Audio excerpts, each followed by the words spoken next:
ونصلي على رسوله الكريم اما بعد۔ حدیث کا اصل یہ ہے کہ 4 آدمی ایسے ہیں جن کے حق میں یہ دنیا یا تو بھلی اور یا پھر بری ہے، یا تو بڑی اچھی ہے یا بری ہے۔ وہ 4 آدمی کون سے ہیں؟ تو اس کے لیے حدیث سنیں۔ وعن ابی قبشۃ الانماری انه سمع رسول اللہ صلی اللہ علیہ وآلہ وسلم یقول ثلاث اقسم علیہن وأحدثكم حدیثا فاحفظوه۔ ابو قبشہ انماری سے روایت ہے کہ انہوں نے رسول کریم صلی اللہ علیہ وسلم کو یہ فرماتے ہوئے سنا، 3 باتیں ہیں جن کی حقانیت و صداقت پر میں قسم کھا سکتا ہوں، اور میں تم سے ایک بات کہتا ہوں، یعنی تمہارے سامنے اپنی ایک حدیث بیان کرتا ہوں، تم اس کو یاد رکھنا اور اس پر عمل پیرا ہونا۔ فَأَمَّا الَّذِي أُقْسِمُ عَلَيْهِنَّ فَإِنَّهُ مَا نَقَصَ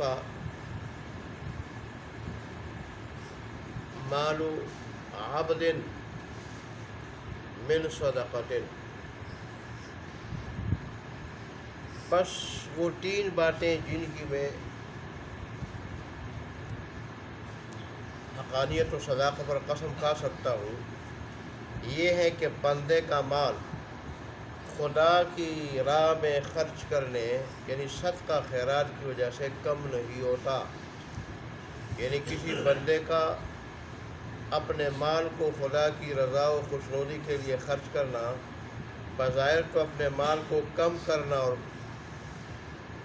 گھٹانا ہے، مگر حقیقت کے اعتبار سے اس کو کوئی نقصان اور گھاٹا نہیں ہوتا، کیونکہ اس کا صدقہ و خیرات کرنا دنیاوی طور پر بھی اس کے مال و اسباب میں خیر و برکت کا موجب ہے، اور آخرت میں حصول ثواب کا ذریعہ ہے۔ اور ظاہر ہے کہ یہ چیز کثرت و زیادتی کے حکم میں ہوگی، نہ کہ نقصان کے حکم میں۔ یہ تو ایک بات ہو گئی۔ دوسری بات، وَلَا ظُلِمَ عَبْدٌ مَظْلِمَةً صَبَرَ عَلَيْهَا إِلَّا زَادَهَا اللَّهُ بِهَا عِزًّا، کہ جس بندہ پر ظلم کیا جائے اور اس کا مال ناحق لے لیا جائے اور وہ بندہ اس ظلم و زیادتی پر صبر کرے تو اللہ تعالیٰ اس کی عزت کو بڑھاتا ہے۔ یعنی اس کے ساتھ ظلم و زیادتی کا ہونا اگرچہ ظاہری طور پر اس کی ذلت کے مترادف ہے، مگر حقیقت یہ ہے کہ اس ظلم و زیادتی پر صبر کرنے کی وجہ سے اللہ کے نزدیک اس بندے کی عزت و مرتبہ بڑھ جاتا ہے، جیسا کہ جو شخص ظلم کرتا ہے اس کے ظلم کی وجہ سے اللہ کے نزدیک اس کی ذلت بڑھ جاتی ہے۔ یا یہ مطلب ہے کہ ظلم و زیادتی کا شکار ہونے والا بندہ اگرچہ وقتی طور پر ذلت و کمتری میں مبتلا ہو جاتا ہے، مگر انجام کار اللہ تعالیٰ دنیا میں بھی اس کی عزت و مرتبہ کو بڑھا دیتا ہے، جیسا کہ ظالم اگرچہ وقتی طور پر سر بلند ہو جاتا ہے مگر آخر کار اپنے ظلم کی وجہ سے نہایت ذلت و رسوائی سے دوچار ہوتا ہے اور دنیا والوں کی نظر میں بری طرح گر جاتا ہے، اگرچہ وہ کتنی ہی طویل مدت کے بعد اس انجام بد کو کیوں نہ پہنچے۔ چنانچہ اکثر یہی ہوتا ہے کہ قدرت کی کرشمہ سازی صورتحال کو اس طرح بدل لیتی ہے کہ ظالم ایک نہ ایک دن اپنی سربلندی کھو دیتا ہے، اور کبھی زور آور ہونے کی وجہ سے جس شخص پر ظلم و زیادتی کرتا تھا اپنے انجام کو پہنچ کر اسی مظلوم کا زبردست زیر دست اسی مظلوم کا زیر دست اور اس کے سامنے ذلیل ہو جاتا ہے۔ اور جس بندے نے اپنے نفس پر سوال کا دروازہ کھولا، آگے پھر اور چیز بیان ہو رہی ہے، وَلَا فَتَحَ عَبْدٌ بَابَ مَسْأَلَةٍ إِلَّا فَتَحَ اللَّهُ عَلَيْهِ بَابَ فَقْرٍ۔ اور جس بندے نے اپنے نفس پر سوال کا دروازہ کھولا، یعنی ضرورت اور حاجت کی وجہ سے نہیں بلکہ مال و دولت جمع کرنے، جیسا کہ اکثر آج کل ہو رہا ہے، بلکہ مال و دولت جمع کرنے اور خواہشات نفس کی تکمیل کے لیے لوگوں سے مانگنا شروع کر دے، اللہ تعالیٰ اس کے لیے فقر و افلاس کا دروازہ کھول لیتا ہے۔ ایسے لوگ رجتے نہیں ہیں، اگرچہ بنگلوں کے مالک ہو جائیں، کاروں کے مالک ہو جائیں، پھر بھی وہی بری حالت اپنی ظاہر بنا کے اور ذلت و رسوائی کے ساتھ جو ہے لوگوں سے مانگتے پھرتے ہیں، یعنی اس کو طرح طرح کے احتیاج و افلاس میں مبتلا کر دیتا ہے، یا اس کے پاس جو کچھ ہوتا ہے اس کو بھی ختم کر دیتا ہے، جس کی وجہ سے وہ نہایت خرابی میں پڑ جاتا ہے۔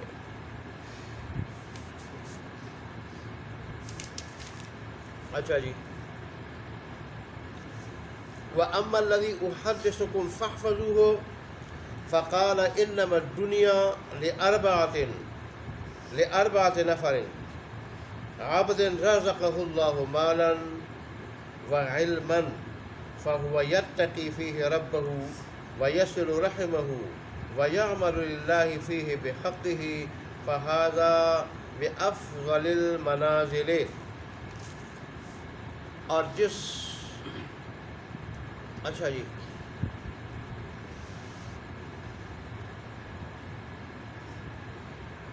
اور رہی اس حدیث کی بات جس کو میں نے تمہیں سنانے کے لیے کہا تھا کہ اسے محفوظ رکھو، تو اب میں اس کو بیان کرتا ہوں، دھیان سے سنو اور اس کو یاد رکھو۔ اس کے بعد آپ صلی اللہ علیہ وسلم نے فرمایا، اس میں کوئی شبہ نہیں کہ یہ دنیا بس 4 آدمیوں کے لیے ہے، یہ دنیا 4 آدمیوں کے لیے ہے، یعنی یہ دنیا اپنے مال و دولت کے احوال اور اپنی بھلائی برائی کے اعتبار سے 4 طرح کے آدمیوں میں منحصر ہے۔ ایک تو وہ بندہ جس کو اللہ تعالیٰ نے مال و زر بھی عطا کیا اور علم کی دولت سے بھی نوازا، ایسا علم کہ جس کے ذریعے وہ اپنے مال کو مصارف خیر میں خرچ کرنے کا طریقہ جانتا ہے اور اس کے اثرات و کیفیات سے باخبر ہے، پس وہ بندہ اپنے مال و دولت کے بارے میں اللہ تعالیٰ سے ڈرتا ہے، یعنی اس کو حرام و ناجائز اور ناپسندیدہ امور میں خرچ نہیں کرتا، اس کے ذریعے اپنے قرابت داروں اور عزیزوں کے ساتھ حسن سلوک اور احسان کرتا ہے، اور اس مال و زر میں سے اس کے حق کے مطابق اللہ تعالیٰ کے لیے خرچ کرتا ہے، یعنی مال و دولت کے باوجود اللہ تعالیٰ نے جو حقوق متعین کیے ہیں، یعنی مال و دولت کے متعلق اللہ تعالیٰ نے جو حقوق متعین کیے ہیں وہ ان کو احکام خداوندی کی تکمیل کے لیے ادا کرتا ہے، مثلا زکوٰۃ نکالتا ہے، صدقہ و خیرات کرتا ہے، مالی کفارات ادا کرتا ہے، اور ضیافت ایمانداری میں خرچ کرتا ہے، اور ضیافت میں مہمانداری میں، یا ایمانداری لکھا غلط ہے، اور ضیافت یعنی مہمانداری میں خرچ کرتا ہے، چنانچہ اس بندے کا بہت بڑا اور کامل ترین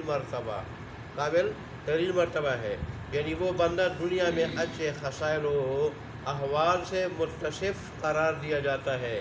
اور آخرت میں اعلیٰ مراتب کا مستحق قرار پاتا ہے۔ دنیا میں اللہ تبارک و تعالیٰ نے ایسے آدمی کو اچھی خصلتوں سے، اچھے حالات سے اس کو متصف کیا ہے، اللہ کا بھی محبوب اور اللہ کے بندوں کا بھی محبوب، اور آخرت میں اللہ تبارک و تعالیٰ ایسے بندے کو اعلیٰ مراتب کا مستحق قرار دیتا ہے۔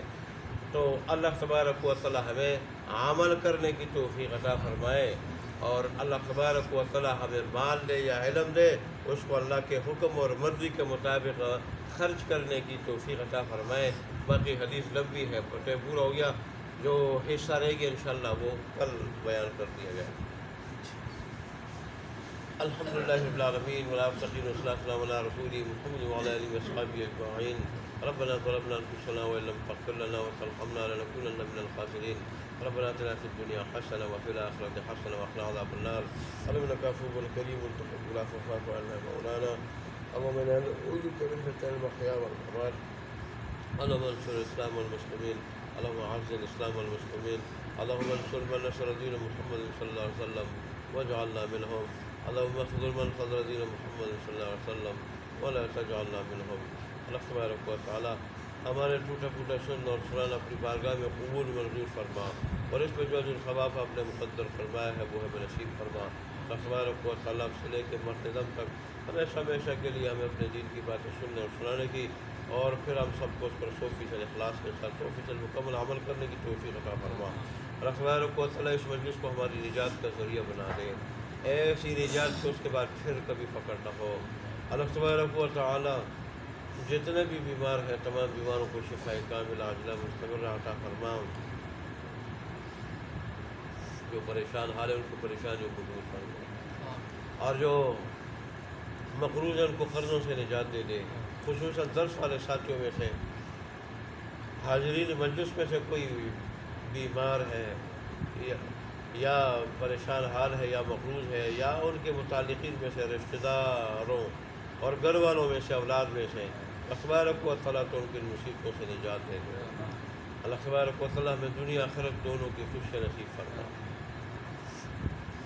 دونوں کی مصیبتوں سے بچا، آخرت کی خوشیاں ابتدائی سے نصیب فرما، آخرت کی مصیبتوں سے ابتدائی سے محفوظ فرما۔ اللہ تبارک و تعالیٰ ہم سے راضی ہو جائے، ایسا راضی ہو جائے کہ پھر کبھی ناراض نہ ہو۔ اللہ تبارک و تعالیٰ ہم سے راضی ہو جا، ایسا راضی ہو جا کہ پھر کبھی ناراض نہ ہو۔ ہم سے راضی ہو جا، ایسا راضی ہو جا کہ پھر کبھی ناراض نہ ہو۔ ہماری دعاؤں کو قبول منظور فرما، آمین یا رب العالمین یا حی یا قیوم۔ ربنا تقبل منا انک انت السمیع العلیم وتب علینا انک انت التواب الرحیم، وصلی اللہ تعالی علی خیر خلقہ محمد وعلی آلہ وصحبہ اجمعین برحمتک یا